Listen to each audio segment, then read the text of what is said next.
Welcome to this webinar with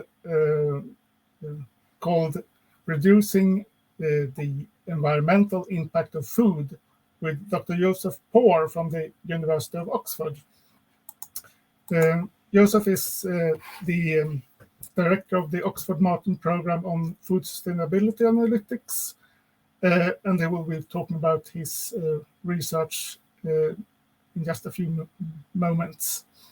My name is Per Andersjande, and I'm the chair of Food and Environment Information, and a non-profit based in Stockholm that focuses on spreading or raising awareness about the environmental impact of food production, and we're also trying to promote political measures for a sustainable food system. And these VegForums or Vegoforum are part of that. And we're happy to actually be able to arrange this webinar in collaboration with Plant-Based Treaty, which is a grassroots movement to try to halt the environmental degradation caused by animal agriculture. And we'll soon be joined by Nicola Harris, who is the communications director of Plant-Based Treaty, and she will handle the Q&A at the end of the webinar. And you can post your questions right now and all through the talk, and Nicola will pick some of the questions up at the end and ask them to ask Dr. Poore to actually give answers to these questions. In this introduction, I also would like to mention the importance of political measures and measures on a societal level for being able to convert our food system towards sustainability. And one of the examples that can be useful is for cities to promote sustainable and healthy eating in their kitchen and in their communications with their citizens. And we're happy that more and more cities actually are doing this. For example, the city of Edinburgh, in the capital of Scotland, actually endorsed the Plant-Based Treaty very recently, and so have many other cities. And in my own hometown of Stockholm, they're very eager to ramp up the work with sustainable food. And we actually have a small introduction, a few words from the mayor of Stockholm, Karin Vangård.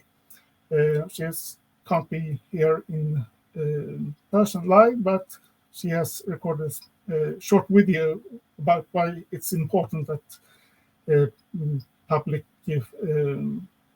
kitchens actually participate in food sustainability work. So I'll play that small video now, and then I'll leave up the word for the screen to Joseph Poore.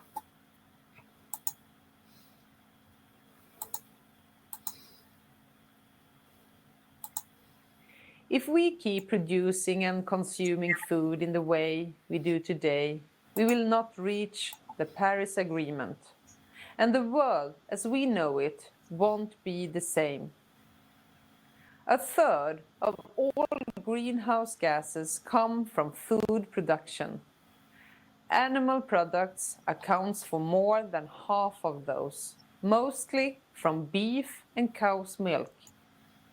We need to change the way we produce and eat food, but it won't be easy. We are heading into an economic recession, and some families are already struggling to put food on the table. Food prices are soaring. Milk, eggs, flour, and bread are getting more expensive by the day.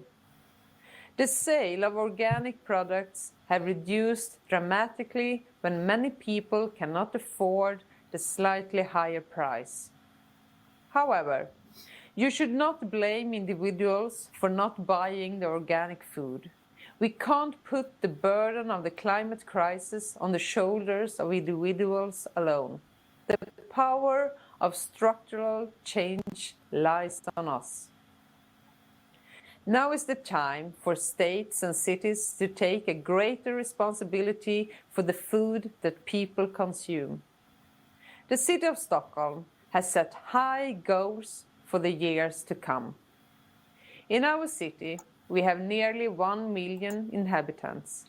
The schools, preschools, and elderly homes of Stockholm are taking a leap towards organic, plant-based, seasonal, and locally produced food.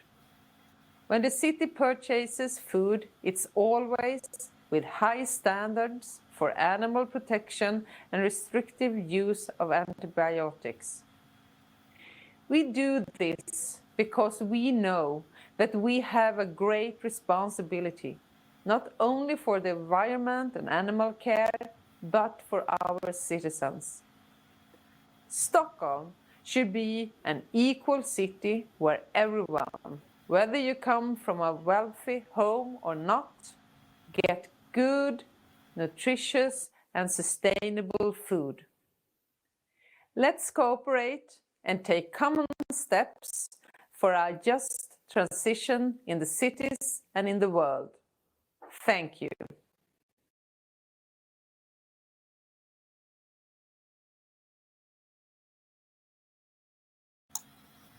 So, we thank the Mayor of Stockholm, Karin Vangård, and now I hand over the screen to our main speaker for the evening, or whatever time it is where you are, Dr. Joseph Poore.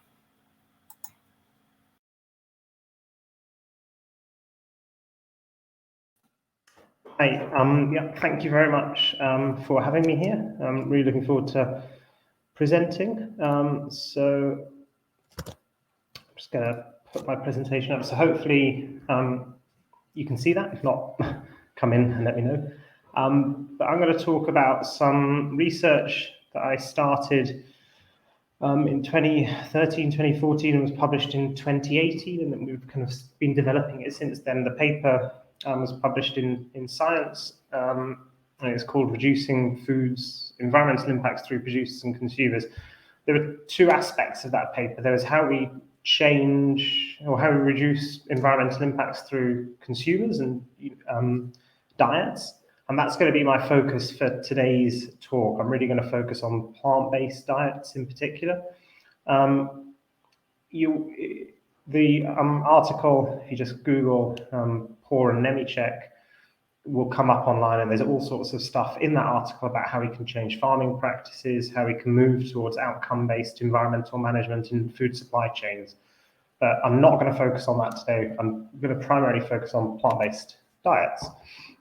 So this was a view out of my airplane window when I used to work in management consulting.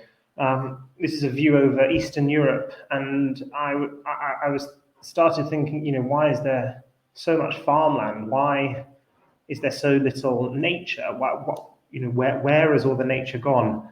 And I left my job and I decided to do some research on agriculture at a global level.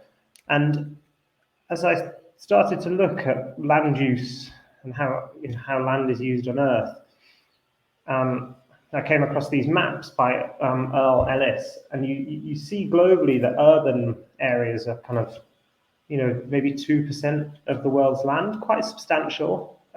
It's a lot of land use. Arable land, so land for crops, then adds another kind of, takes that human land use up to around kind of 24%. Quite a lot of land is now used for humans in some form. Obviously, different lands have different intensities, but most cropland globally is quite intensive and excludes quite a lot of nature. You can also add land for grazing animals, so pastures and kind of extensive rangelands to that. And globally, agriculture agriculture is using around kind of 55% of the world's land. Over half the world's land is used by humans for food in some format. This is staggering, vast areas of land. Another way to kind of look at this data is to, rather than kind of plot it as a map like this, is to plot it in terms of which products are using most land. So you can see this map is just showing how much land globally is used to produce dairy products, so milk and cheese. It's an area of land the size of Brazil, Paraguay, Uruguay, and Ecuador, just to meet our demand for dairy products. This is the amount of land that's used for beef and lamb. It's an area the size of land, much of North America and a bit of all of Central America and a bit of South America too. Pork, poultry, farmed fish, eggs, large users of land globally. You've got extensive rangelands as well, which kind of are used less intensively, but also for beef and lamb production. And then you've got all other food down there. So you've got this kind of striking disparity between the land that's used for animal products and the land that's used for other food. As though, despite that being a lot of land, we are still continuing to convert more land every year for food and for agriculture. This is data from a paper in Science by Curtis et al. And it's basically saying how much land was cleared, how much forest was cleared for commodity crops. And you've got this, we're clearing, in 2016, 2017, nearly 9 million hectares a year of land for commodity crops. Again, we can kind of look at what is really behind this land clearance. You get 71% of that land clearance is for animal products. The rest is for kind of all other food. So you've got this, again, this kind of striking disparity. We're not only using a lot of land for animal products, we're clearing more land every year for animal products. We all know that climate change is a major global challenge. So today we're at around 0.9 to 1.2 degrees of warming above pre-industrial levels. At around 2 degrees of warming, it is forecast that coral reefs will mostly disappear. We'll have ice-free summers at the poles and 20 trillion of economic damages. I mean, the loss of coral reefs is just a staggering, unbelievable change and a tragic loss globally. And this is one of the, this is a challenge we've got to address. Scenarios that we may be on, possibly, are, may take us to even beyond that 4 to 5 degrees of warming by 2100. This is where you've got forest dieback, you've got permafrost thawing, which releases methane, possibly worsening these problems. I mean, this is a staggering global problem of kind of unprecedented proportions.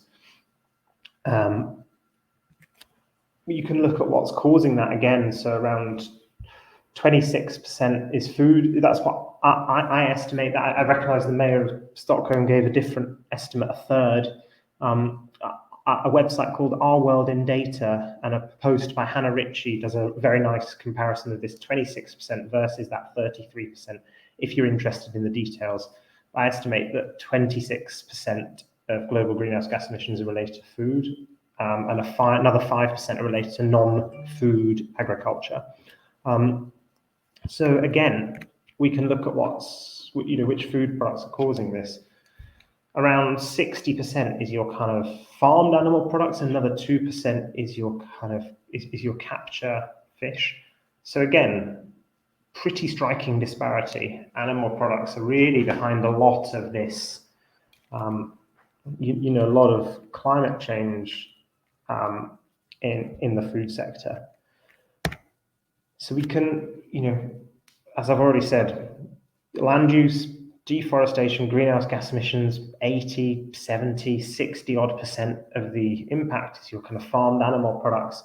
Acidification, another major global issue related to the deposition of acidifying substances onto forests, 60%, eutrophication, another, the excess input of nitrogen and phosphorus into freshwater and marine ecosystems, causing things like anoxic zones and the loss of aquatic life. 60% of eutrophying emissions related to animal products.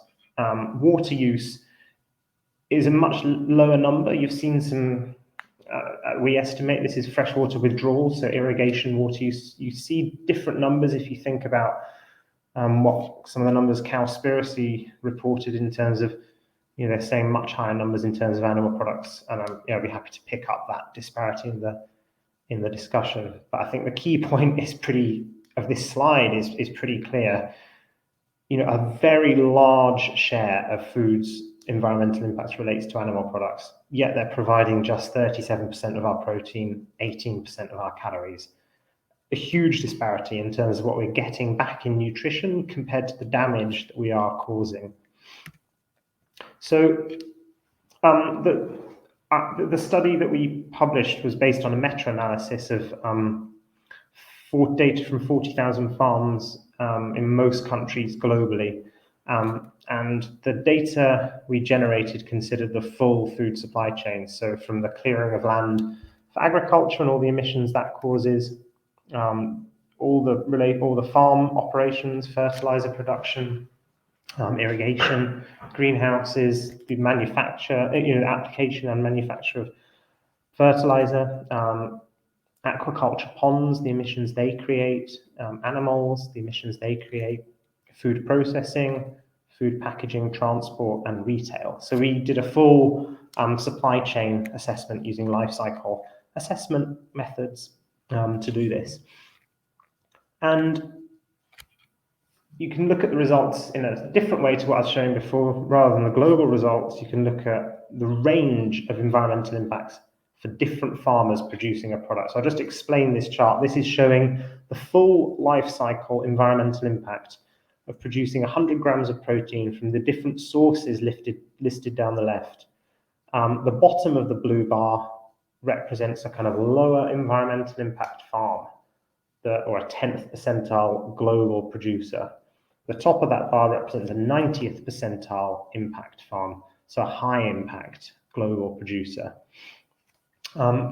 So if you take beef produced from dedicated beef herds, I've split beef out here into beef that's produced from beef herds and beef that's produced from dairy herds, because obviously around about half of global beef production is a kind of a co-product of the dairy industry. So, and I've split it out because they have very different systems for producing beef. But you can see here at the top, this beef from the beef herd, high impact kind of farm globally is creating around 105 kilograms of CO2 per 100 grams of beef protein.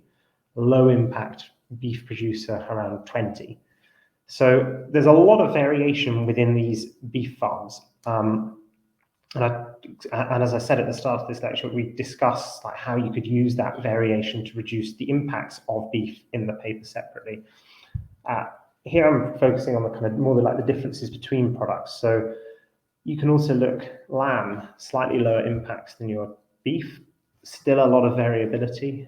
Farmed crustaceans, again, creating a lot of greenhouse gas emissions, largely due to the fact that you have anoxic sediment buildup at the bottom of ponds, which creates methane, just like cows. So, and also farmed crustaceans are often linked to the clearance of mangrove forests too. Beef, cheese, pig meat, slightly lower impacts, farmed fish, poultry, eggs. So you're kind of going down in terms of impact. And then at the bottom, you've got your kind of plant-based products. So another quite striking disparity. You've got really at the top of this graph in greenhouse gas emissions, your animal products, and at the bottom, your plant-based products. This isn't a random selection of products. These are the main sources of plant-based and animal source protein in the human diet. So this is excluding grains. Grains are a major source, but I'm not showing them here. But you can see them in the paper. So yeah, another big disparity. Also of interest is that it seems that in our data, at least, the lowest impact way of producing these animal products still seems to be creating more emissions than your vegetable proteins. So, the most sustainable way globally to, let's say, produce cheese is still creating a lot more emissions than producing, say, tofu. That says that, if you go out into the shops and try and buy the most sustainable cheese on the market, it's still going to be less sustainable than a plant-based protein. We can do the same kind of graphs for different environmental indicators. So I'm plotting here acidification, eutrophication, land use. You get a very similar trend. Plant-based products at the bottom, animal-based products towards the top in terms of impact. There are some kind of subtleties and nuances in these charts. So, nuts can use quite a lot of land, so can, but in many cases, it's still quite a lot lower than most, like ruminant meat. Eutrophication and acidification follow a similar pattern to greenhouse gas emissions. So in general, you've got lower impact, and you've also got the case where the most sustainable animal producers still typically worse in terms of their impact than your vegetable proteins. So these are quite stark charts in terms of what they reveal about the food system. You can do similar charts as well for dairy products and plant-based dairy alternatives. So you've got, again, cow's milk at the top, greenhouse gas emissions. You've got quite a big range, but pretty high compared to these different plant-based products. In general, the pattern is even, is pretty clear. Possible an exception around eutrophication for rice milk, but beyond that, really, and for water use as well. Cow's milk can use relatively little water in terms of irrigation water, whereas some of these products like almond milk can actually use quite a lot of water. But in general, the overall picture is that these plant-based dairy alternatives typically have much lower impacts than your cow's milk. Particularly soy milk and oat milk seem to appear to be kind of towards the more sustainable end of the spectrum for these milks. So what happens then if we change our diets towards a vegan diet and we get rid of animal products from our diets? So what I'm plotting here is in this chart is what happens if at a global level everyone went vegan. This first bar plots the total amount of eutrophication created by all sectors of the economy. So we've got around 85 million tons of phosphate equivalent. They're released from all sources: sewage, agriculture, factories. With agriculture, as I said before, being a major driver of eutrophication. So you've got a 40% reduction in your no animal products diet of global eutrophication across all sectors of the economy. It's a pretty big, radical, massive change.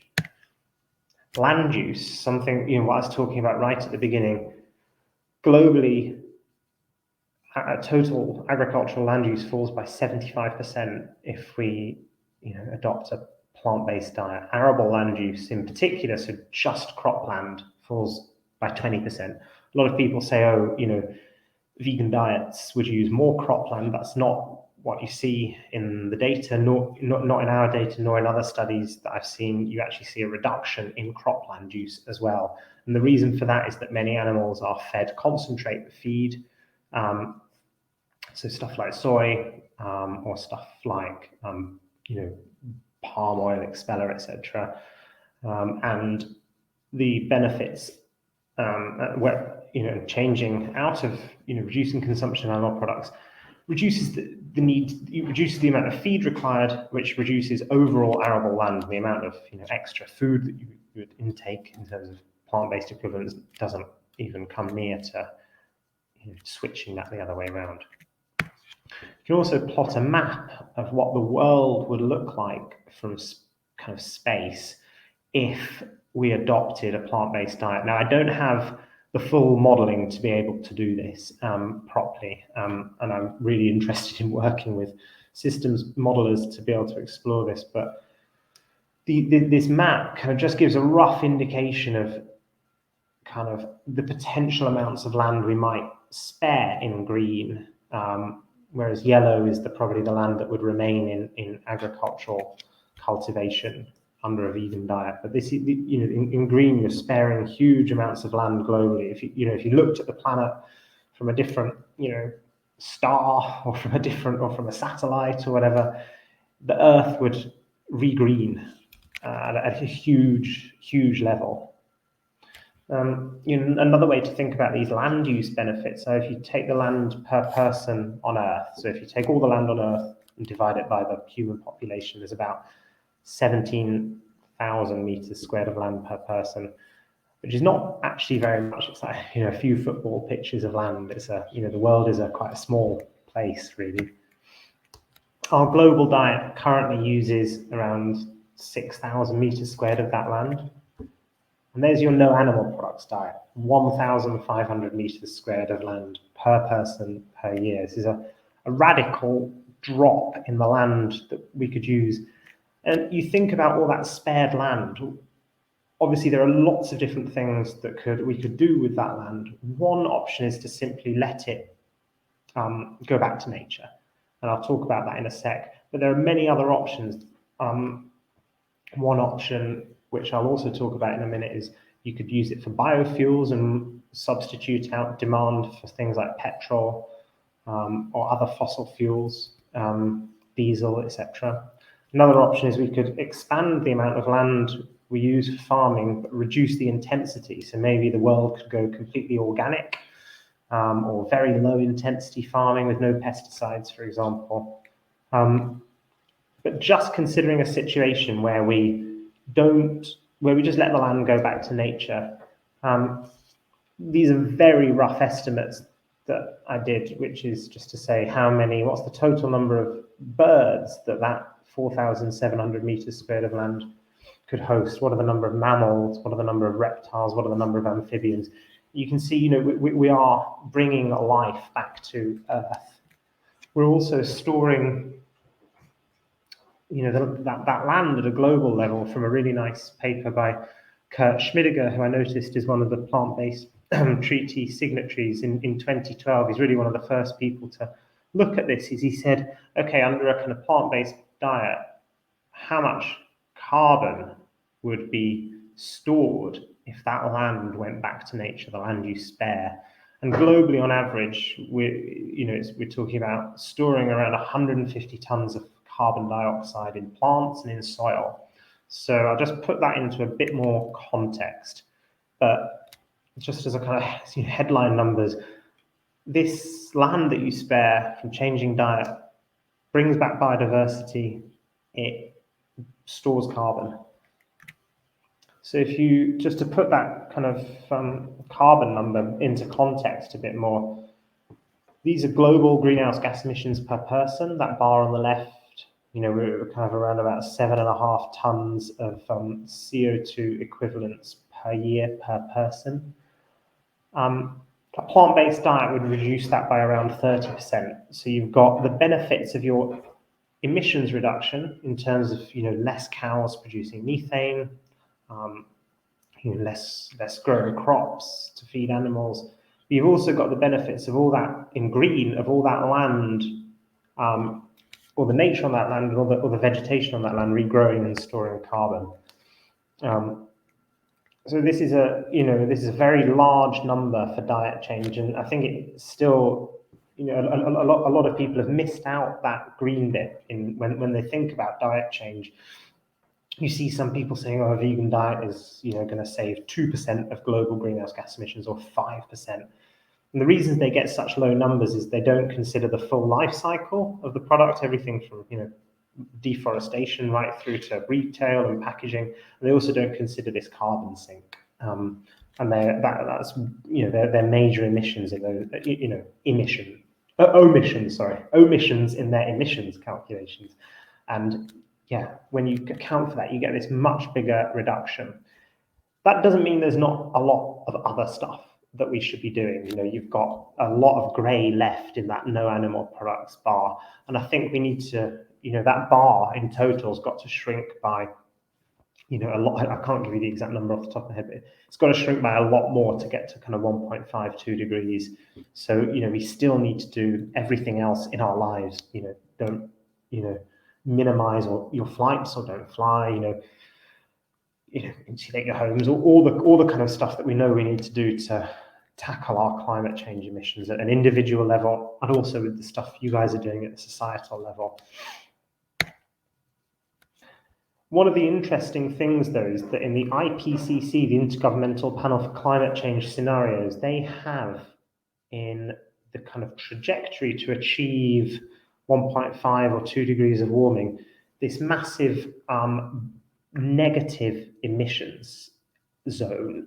So that's everything in kind of blue. So your black is, you know, we've got to reduce our fossil fuels to much lower levels than we have now.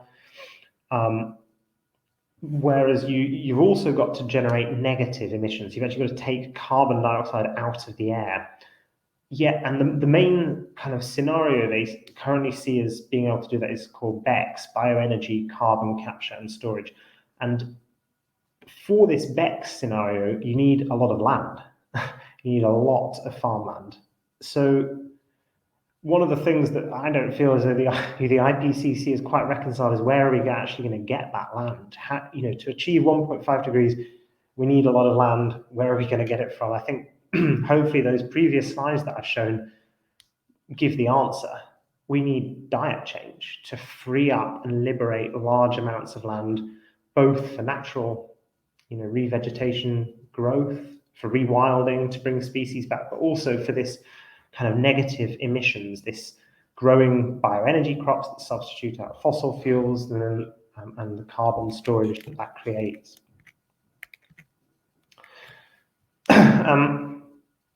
And another interesting thing is just to plot, like, you know, different actions that people can take in their lives. So just going back to what I was saying on the previous slide, another criticism I've heard is that, oh, you know, a vegan diet is actually not that important in terms of your, you know, other actions you can take to cut your greenhouse gas emissions.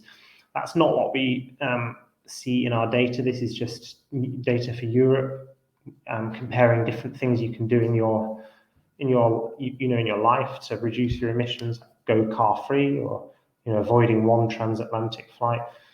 You know, your vegan diet is right up there at the top as, you know, the most powerful action you can take in your life, really to reduce, you know, your kind of personal life, to reduce your emissions. And it's not just the biggest way to reduce your greenhouse gas emissions. You know, a vegan diet is the single biggest way to reduce your land use, your eutrophying emissions, your acidific, you know, a major way to reduce acidification potential, deforestation, water use, and some other things that we didn't consider in the paper. A vegan diet probably generates massive benefits for instance, like pesticide use. As I said, we could, with the land that we spare, you could reduce intensity of agriculture. So, you know, taking it as a whole picture, there probably is nothing more powerful in an individual's life to address their environmental impact than changing their diet towards a vegan, plant-based diet.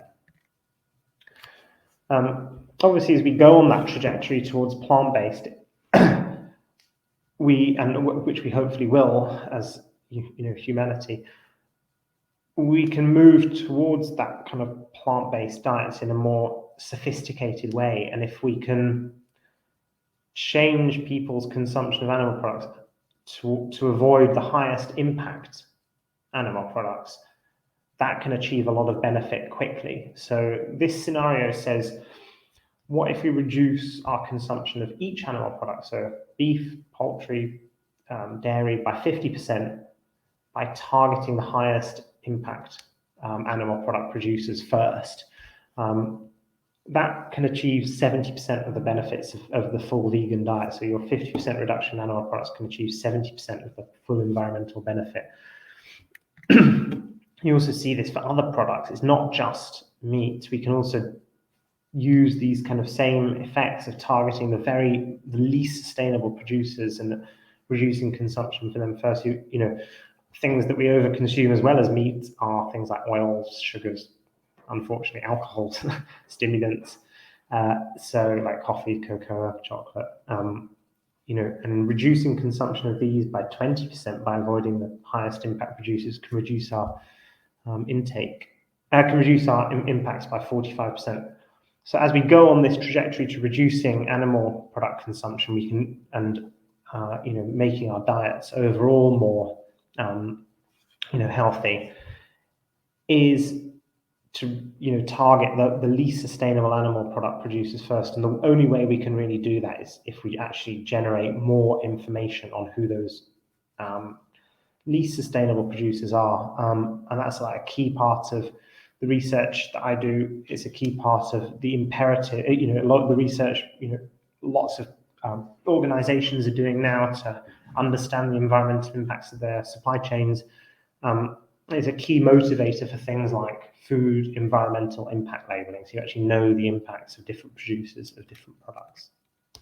So plant-based treaty, as was said at the beginning, is focused on getting cities to sign up to the treaty, which I think is a really exciting and innovative idea. So I quantified the benefits of the two kind of cities that have signed up to two of the cities that have signed up to the plant-based treaty. So, what if Edinburgh, the whole of Edinburgh went vegan? This is based on a population of about 500,000 people. I estimate that would save an area of land the size of the Lake District National Park, which, if you're not from the UK, this is one of the biggest national parks in the UK. It's a large area of land. So just Edinburgh, cutting out its meat, eggs, dairy, fish, etc. You're sparing this massive amount of land. The lake, we would potentially, you would enable the creation of a new Lake District National Park, and a lake. It would be, not like the Lake District we have now, which is basically a bunch of farmland. It would be pristine nature. If we did it well. And what about greenhouse gas emissions? I estimated 1.7 million tons of CO2 equivalents could be saved. That's the same as about 500,000 cars being taken off the road for a year. These are pretty major benefits that you can achieve at the city level. What about Stockholm, with a population of nearly 1 million people? I got from online. I don't know your national parks in Sweden very well, but I estimated nearly 200,000 hectares of land, which is an area the size of the Sarek National Park. But we are talking large land areas that could be liberated and spared by these cities adopting plant-based diets. Again, talking about nearly 1 million cars off the road if Stockholm goes vegan equivalents.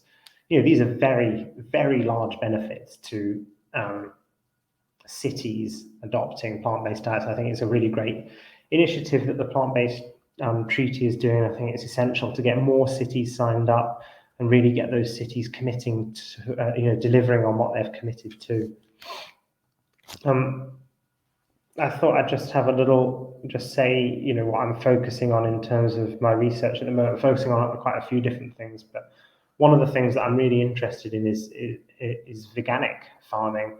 This is a picture from a veganic farm near Oxford, and the idea is that you have an organic system, and organic systems in general require quite a lot of animal manure or slurry as an input to deliver the nitrogen, phosphorus, potassium that plants need. Veganic systems are completely animal-free. They're organic and animal-free. It's a really interesting type of farming. They generate nitrogen and phosphorus through crop rotations and through bringing in things like tree bark and stuff like that.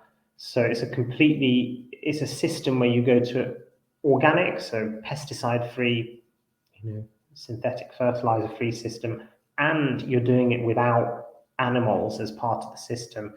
And the farms, the veganic farms that I've been on are, typically, the ones that I've seen are biodiversity rich. This is a really beautiful farm. There's a network of veganic farms all the way across Europe producing. So I'm kind of really interested in doing a environmental impact assessment of these farms, or at least a sample of them, to understand how sustainable is this completely animal-free, completely pesticide-free system of farming? Is it, can it compete on an environmental basis with modern farms? Some problems might be that the crop yields are a lot lower.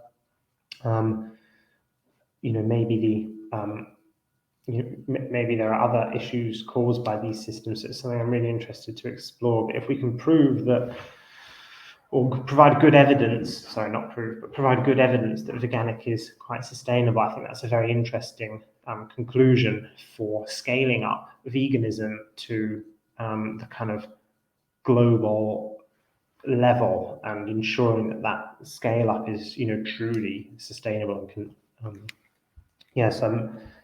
and please get in touch with me on my email, which you can just find on the internet, if you are interested in collaborating or funding or doing environmental modeling related to this. I'm actively looking for collaborators at the moment. Thank you very much to everyone for attending. I understand there's a really big turnout online for this. So thank you very much for watching, and thank you for organising. Thank you to everyone who's tuned in. I'd like to express our deepest gratitude to Dr. Joseph Poore for taking time out today to share his invaluable knowledge and groundbreaking research with us. For myself, I found the figures from Edinburgh and Stockholm mind-blowing. And if we can just use this data ourselves and get it into the hands of the right policymakers and institutions, I feel that it has the potential to completely transform our food system to one that allows us to live within our planetary boundaries.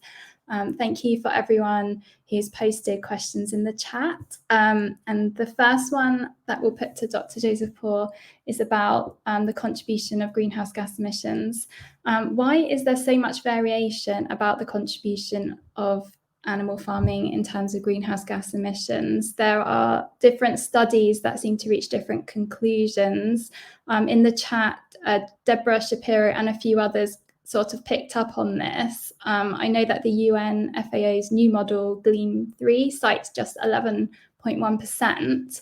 And so could you help us understand why there's so much different variation across the different studies? So I'm not familiar enough with the newest GLEAM model. I'm familiar with the GLEAM model that came before that. And they've got a pretty similar system boundary, and the previous GLEAM model was coming up with around kind of 18% for total animal products, which is, so animal products from create both food and non-food products like leather and wool and stuff like that. So in my numbers, I was just showing food, but there's obviously non-food contribution of animal products, and life cycle assessment is designed to estimate impacts at the product level. So if you take animal products impacts across food and non-food, we were estimating around 18% of global annual greenhouse gas emissions. I think the previous GLEAM model was around 17, 16%, so pretty close. The new one has really changed. I have seen that, but I'm not entirely sure what is causing that. There's a post on the Breakthrough Institute website. It was out about 3 weeks ago, and that post looks at it tracks like the history of estimates of greenhouse gas emissions from animal agriculture. So if you're able to find that post from the Breakthrough Institute, that's got quite a clear explanation of these different numbers, as well as the GLEAM one that's been published. I looked at this article. Another one has come out which says 30%. Seems a bit on the high side to me based on the numbers I've seen, but I think a lot of this comes down to the fact that there are simply different ways to model this. Obviously, some models are a lot better and more accurate than others. The major challenge is it's quite difficult to reconcile these models to, the accuracy of your models to other data. But I think to answer that question, I would refer to the Breakthrough Institute website and that post they had a few weeks ago. That's the best I can do on this off the top of my head. Thank you so much. We've had another few questions here.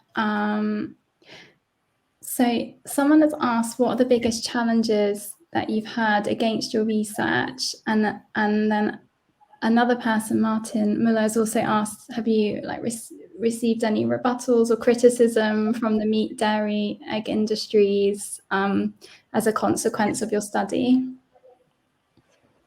Yeah, I think there've been a few challenges, but no, I don't think there've been any. Well, there haven't been any flaws or anything revealed in the study. The study's robust. It's been used by probably like tens of thousands of people now in terms of reusing the data, using the analysis. Quite a few companies have established themselves off the spreadsheet that I built. And so that is heavily used, it's been heavily sense checked, and there's nothing erroneous that's been detected so far in the data. So from a kind of methodological perspective and from a data perspective, I think it's good. From a methodological perspective, I think some people have said that the way that I treat land use is too simplistic, and that land is used at very different intensities in different systems. So some animal farming systems, like grazing land systems, actually use land at very low intensities, whereas I just take the total area of land that is used and don't account for the intensity of that land, apart from to distinguish it between cropland and pasture. So I do obviously split between cropland and pasture. On that point, I think it is a fair point, and it's obvious that there are different intensities of land use. In general, as land use intensity goes down, though, the total amount of land used goes up. So you've got a bit of a kind of inverse relationship there between, if you want to use land at a very low intensity, you've got to use more of it. So the total amount of kind of impact is higher. Some people in the past have tried to correct for that by considering something called net appropriation of primary production, where you basically look at how much is being taken out of a natural ecosystem in terms of like grass and how much disturbance there is. This modeling is, subject to issues as well. And I think in future research, it would be interesting to look at that kind of different land use intensities. But I think what is clear, though, is that however really you use pasture land, apart from, in the very rarest, maybe the kind of 5% of systems globally, that the majority of systems are worsening outcomes for biodiversity and for nature, and it's simply better to use less land than more, apart from very exceptional cases like hay meadows or things like that, where there are certain biodiversity benefits to keeping it in cultivation. That doesn't mean you need to keep it in cultivation and eat animal meat, though. You could keep it in cultivation for other purposes, but you've got to create the economic rationales, I guess, could be the argument.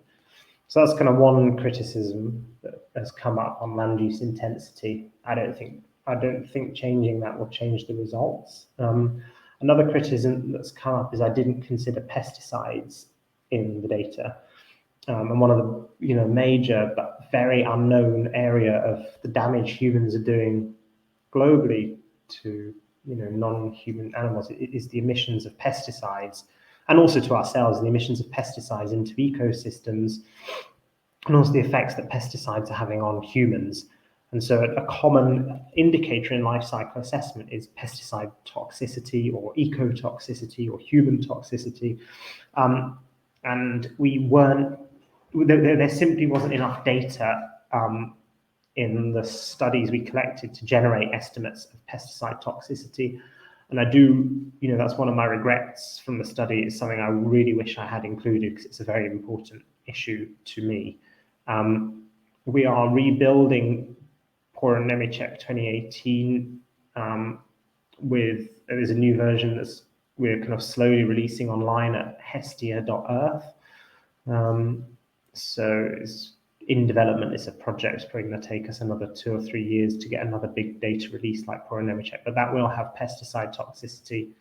It will have differing land use intensities. It will have a much bigger sample of farms rather than the 40,000 that were in that paper, more like 40 million farms. So, and much more depth. Many more food products as well will be included.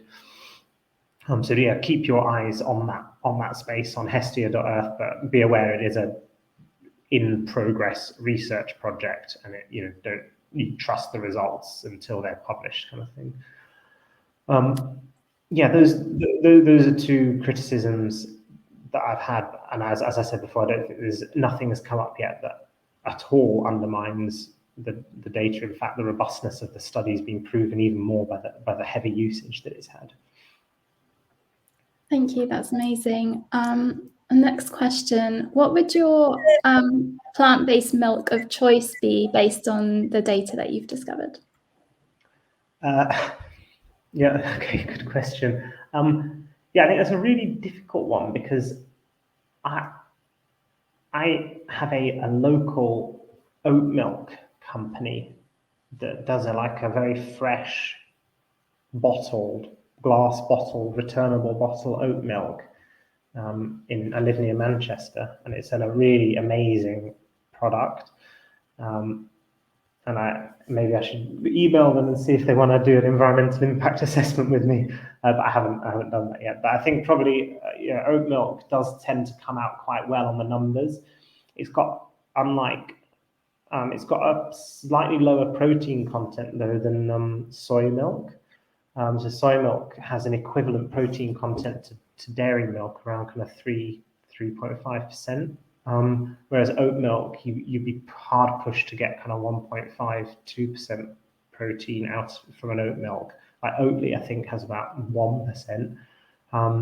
So I think if you're going for protein in your milk, probably soy is a better option. It does perform pretty well, and you can get soy that is produced in Europe. Brands like Provamel, I think, is entirely European soy. So it'd be like French and Spanish and Italian soy mainly, and a lot of so it's it's not going to be coming from any areas with deforestation or current deforestation risk, and it's typically quite good agricultural practices as well. So yeah, soy or oat, I think, come out best in the data. But I'm also really interested in novel plant-based milks. I think hemp milk looks very promising and interesting. It's got quite a good flavor profile and a very good amino acid composition as well. So I think definitely keep my eye out for these new ones coming on the market. And interestingly as well, so there's new soy cultivars being released to grow in kind of UK conditions as well. So maybe in the future have UK soy. Thank you. So the next question is, there has been a real buzz around the term regenerative agriculture and grass-fed. We hear that a lot in the environmental movement. Some groups and also policymakers promote the idea as a climate solution. But what would happen if we switch the current food system we have to regenerative agriculture? Regenerative isn't, like, at the moment, I would say, a very well-defined term. It's not like organic, where there are standards, exactly what it means. Regenerative, as I understand it, is a combination of, for arable systems, it's things like no-till, it's things like stubble retention, crop rotation, it's things like, it's basically a kind of reaction to the monocropping or corn soy systems of Central America. It really is my understanding of where it's come from. And actually the practices that they're advocating are, in regenerative, actually kind of standard agricultural practices anyway in a lot of countries. And really regenerative is, as I've seen it, is a kind of more of an American movement away from that very intensive systems that they have. But I would say it's still not very well defined in terms of exactly what it is. In terms of an animal production system, it's like grass-fed, it's herbal lays, it's rotational grazing, it's stuff like that. Again, not very well defined. So I think firstly, the regenerative guys need to define what they mean by their term, and then it could be, we might be able to do some analysis on to understand how sustainable it is. But if you just take grass-fed, for example, and we say, okay, let's just consider grass-fed, the ability to grass feed cows really depends on the geography and on what you're trying to produce. Like New Zealand, for example, can seem to do grass fed very well. There's been a lot of strange government pressures to shift towards high shares of concentrate feed in the diet. So all that, benefits that New Zealand has in terms of very very productive grasslands is kind of been weirdly dissipated by government policy. But some countries like New Zealand can produce very well on grass, and some countries and geographies it's just not possible, and you can't produce commercial level yields without feed, particularly concentrate feed. If you're really going for beef systems, grass-fed can take quite a lot of time.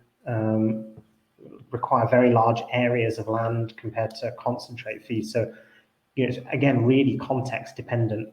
As I said in the very first few slides, though, even if you look at the most sustainable ways to produce beef, and in those charts, they're showing there's grass-fed, there's concentrate-fed, there's all sorts of different systems in all sorts of countries. Even the most sustainable ways of producing beef and other animal products still creating more impact than plant-based foods.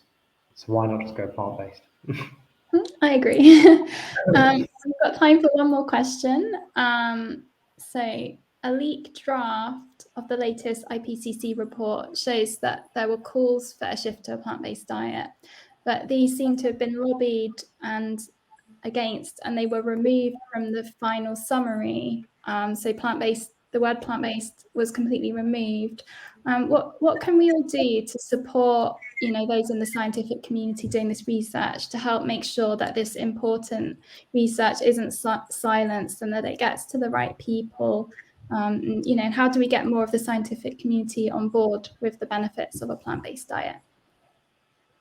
Yeah, that's a good question. I've experienced similar issues like this with some of the stuff that I've done across quite a different. I'm not going to, I've still got very good relationships with the people I've worked with in these areas, and what it really comes down to is, people perceive science as just putting out facts about the world, and that is obviously partially true, but in the area of science that we're in, or that I'm in, like environmental science, is science built on a whole load of value judgments. So someone said somewhere that we should care about climate change, we should reduce our emissions, we should we should not let the planet warm, and we should care about the consequences of that. Other people said, okay, we should protect humans from pesticide exposure. And so you've got these value judgments, which not everyone actually agrees upon. And then science, we're kind of building on top of that. So once someone said we need to reduce greenhouse gas emissions, we can go along and say, okay, we're going to quantify the emissions of these products, these practices, these countries, these different regions. We can identify solutions to reduce these impacts. And it's quite difficult to really unpick the value judgments that sit underneath a lot of this stuff. And when someone, whether it's a policymaker trying to represent their constituents or themselves or whatever their interests are, or whether it's an organization trying to represent themselves or their interests and their profits, or whatever it is, people from different groups, you get a lot of conflict. And some people say, oh, just listen to the science, or just, that's not really how it works at all. The science is built on, in environmental science in particular, it's built on value judgments. And it's actually, let's listen to the science given these value judgments. So if someone says, I don't care about climate change,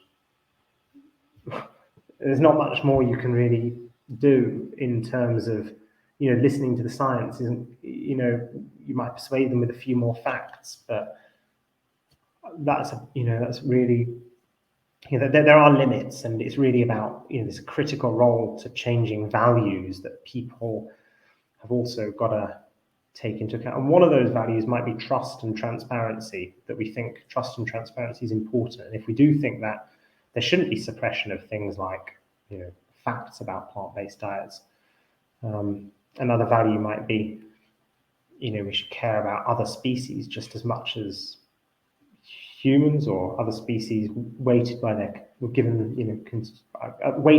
capacity to suffer or to reason or in some way, and you would then build up value judgments around that. But I think what we really need to move these debates forward is a kind of better ethical, philosophical system to allow us to more clearly separate science and ethics, or facts and values, out, and allow us to have debates around those different areas, and really separate it out. And that's very hard. That's really hard stuff to do. But for me, that's like critical to actually moving forward with these debates and pushing things forward. It's really revealing the value judgments that people have in these discussions early on, and separating out the science from the values. That's what I've got to add to that. I might be wrong.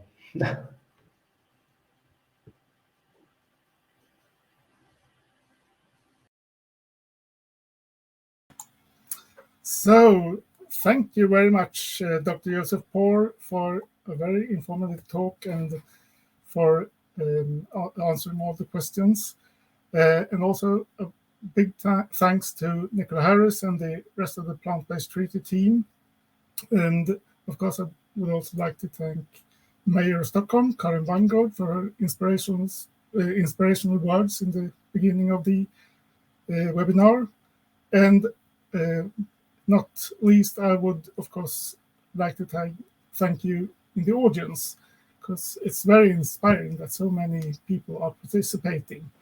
And I know many of you are involved in politics and in the environmental movement, and I really hope that the information you've received today from Dr. Joseph Poore will be usable in your work. And I can say that you should also keep an eye on your inboxes, because everyone will get an email where we share the findings from Edinburgh and Stockholm that Joseph mentioned in his talk. So keep an eye out for that. And thank you everyone for participating. See you next time. Bye bye.